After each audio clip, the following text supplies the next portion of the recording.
How's it going, guys? Chris here. Today we're going to be watching UK citizens are screaming for help. The cost of living is at breaking point.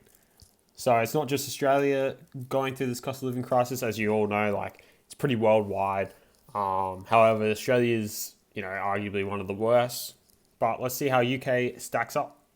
Full video is linked below, and let's get into it. Everyone's depressed. The weather's shite. Everything's expensive. There's literally nothing to do. I want to wake up and see the sea, not crackheads and trash. So seriously, on a level, like, where is everyone moving to? Because I am so down. I will. Because my whole For You page is women talking about how much they hate living here. Time for a rant about the UK economy. I just handed in my notice at my full-time job as a receptionist because I cannot afford to live in London on my current 24 grand salary, which is lower than the London living wage.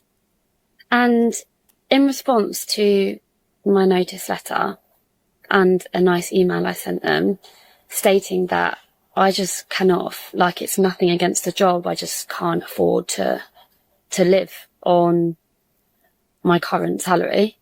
My employees came up to me this morning and was asking me if there's anything else that they can do. And I was like, well, the only thing you can really do is, like, give me a pay rise.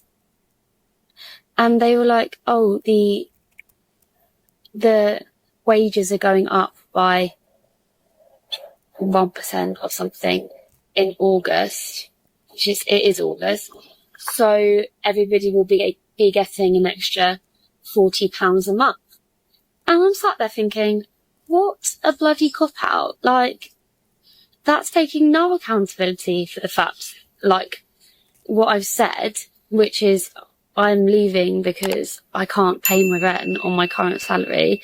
And they're trying to convince me to stay because they don't want to train someone else up, and asking if there's anything else that they can do, but without actually taking any action.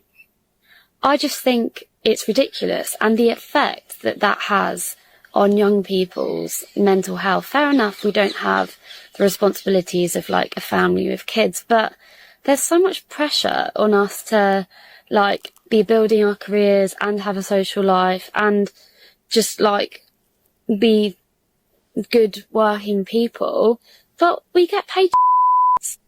And I just think There's a few things to go over on that one. So, yeah, like, obviously a 1% pay rise, what's that going to do? $40 a month. Like, it's going to do nothing. Like, it's the same here in Australia. Minimum wage workers got a 3% pay rise at the end of financial year, which was, 2 days ago, start of July, sorry. And, that, I think it equated to like 30 or $40. I'm not sure if that was after tax or before tax extra each employee would get. And it's like, you know what? It's something. It's definitely more than $40 a month. But it's not enough. And that's the problem. Like, obviously, minimum wage jobs, there needs to be someone to do them, and, like, someone has to do. But if you can't afford to live in the city that you're living in on that minimum wage job, the dots don't really line up, right? Like, you're going to eventually have no one being a receptionist. You're going to have no one pushing trolleys. And I guess that's the benefit of like AI, in a sense, that these jobs that are less desirable are able to be replaced, and machines can, make them pretty easy. Like, you see the trolley pushers, they now have, like, those little robot things that push them around, which is pretty cool. But yeah, if the main problem is when, like, someone like a nurse or a teacher can't live in the same city that they work in because the wage isn't high enough. Like, those people have gone to uni or college or whatever you want to call it to get a degree so they can earn enough to live wherever they want, more or less. Like, that should be the case, and they can't. And you're seeing that a lot in Sydney, where people aren't even able to afford to live in Sydney and work in the hospital, but they have to work in the hospital in Sydney. So, they have to commute like an hour to 2 hours every day, each way. Like, how is that a lifestyle that anyone wants to live? It's not. And that's why, you know, you can see like there's a lot of pressure on the healthcare system because people aren't willing to go into these careers because to make enough to live, they have to work more than 40 hours a week. They have to do overtime. And it's like, what's the point? What's the point? If we don't talk about. And also, the funny thing is, like, employers, like, you hear it a lot, like, it's hard to find good help and whatever. But when they actually have good help and they actually have someone that's, you know, doing the job really well, you know, no problems, and then they want to leave because they're not getting paid enough to actually survive, you know, then they're trying to, like, keep you around with, like, a 1% pay rise. It's not how it works. If you want good help to stick around, you have to pay them more. And obviously, yes, businesses have budgets and whatnot, but at some point you got to compensate somewhere. Like, a lot of these companies may be struggling, which in that case, well, they literally can't afford to keep you. But quite a lot of companies are just greedy. They're making money hand over fist. And instead of compensating their staff a little bit extra each week to keep them around, to keep the good help there, they're not going to do that. And then they're going to struggle to find someone that's actually half decent. And when they finally find someone that's good, they'll keep them around for like a year and then they'll move on again. And they'll have the same cycle. And obviously there isn't like you can't just keep giving people pay rises because then a reception might end up, you know, costing you what it would cost you to have 2 receptionists. So there are limitations to a wage for certain people. But employers need to start realizing, okay, well, shit's expensive. If an employee can't live on a wage that I'm supplying them, well, something's wrong here. Either I need to shut down this business or pay this person more.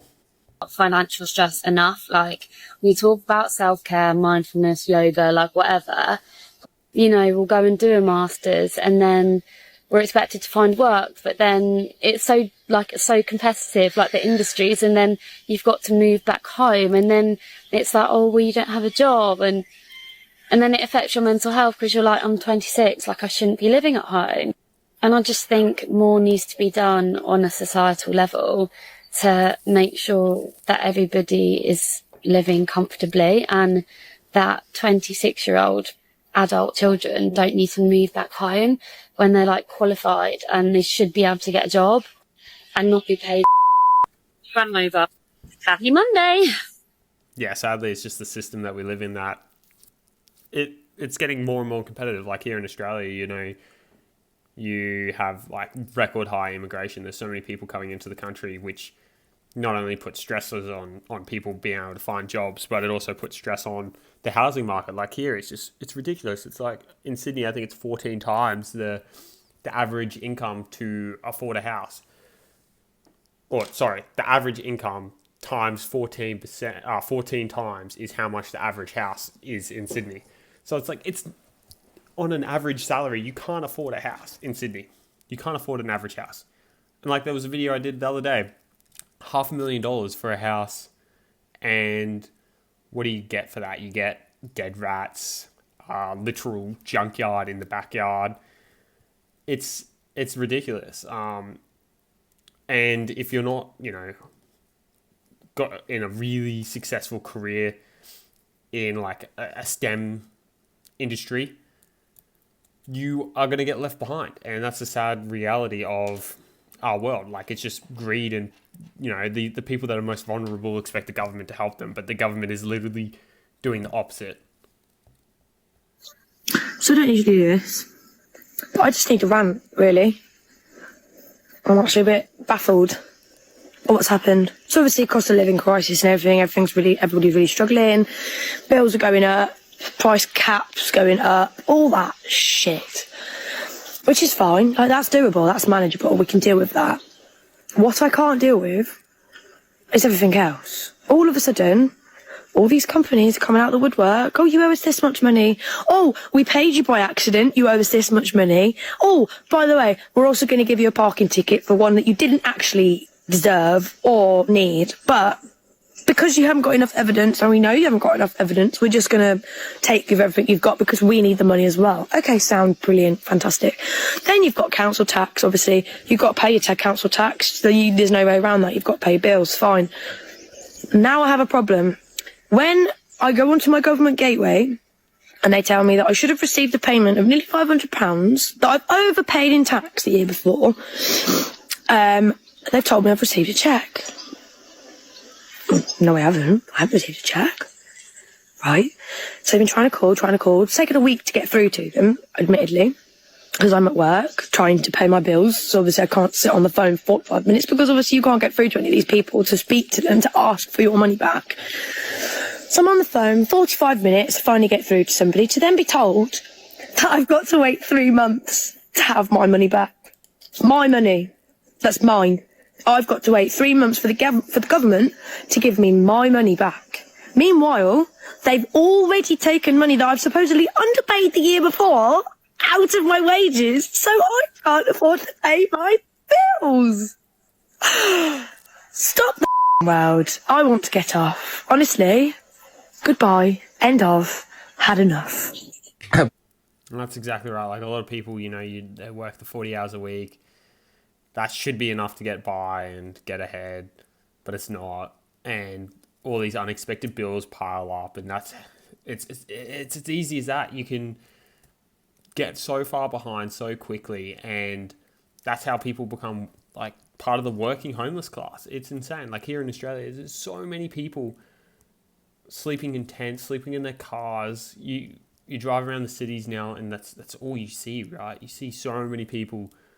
Like, if you walk past people's cars, the amount of shit in them because they've had to leave their houses and live in their car. It's crap. Like, here in Australia, it's winter right now. So, like, to stay warm in your car, it's crap. Like, obviously, it doesn't, in most of Australia, it doesn't snow. So, it's not too bad. But in parts of Australia, yeah, it snows. Like, stuff that. I'd love to hear what you guys think below, but yeah, the system does seem to be rigged against people that are, not incentivized or not driven by money necessarily. Like if you're, you just want to make enough to get by, good luck to you. Like you need to be actively pushing yourself to be making more and more and more every year just to stay ahead, just to stay afloat. Otherwise, yeah, you're just going to become homeless and have all these people chasing after you for money. So mentally exhausted. I'm so mentally exhausted from searching and looking and trying to find a flipping property to like rent out. Like, how can I spend like over 2 hours? 2 hours on today, and I've been doing that for the past couple of weeks, constantly trying to find a decently priced property. Not even affordable, because affordable is out of conversation. Affordable is definitely out of the conversation. A decently priced property to rent that's not like kilometers away in the middle of nowhere, so I can make my way to flipping work. And I literally cannot find anything. And then even for the past weeks, the one I've been finding, they're always like, oh, are you full-time employed? Because we don't consider 0-hour contract, which my dad is on the 0-hour contract, making double my flipping salary. Making double my salary, but he's not even considered as an income because it's not guaranteed. I don't get it. I just don't get what the point of all of this is anymore. Like right now, I don't get what the point of this. Yeah, if you're not fully employed, full time, like even if you're full time, like good luck finding a place that's, what is it? I think it's 30% of your income is what you're meant to be spending on housing. Good luck even finding something that's 40% of your income. If you're by yourself, not buying or renting with a partner or a friend or a roommate, it's going to be a struggle. And there's no Western civilization that's any different to this anymore. It's all the same. So it has to be the system that we live in that pushes people to, if you're not working crazy amount or in a really good career, you're not going to be able to afford to live, and people just need to somehow work insane hours and not get burnt out. And that's the big problem at the moment, is people feeling burnt out because they're working so much to get Not even ahead, just by. And it's ridiculous. Anyway, guys, I'm going to cut this video here. Let me know down below what you guys think, and I'll catch you guys in the next one. Later.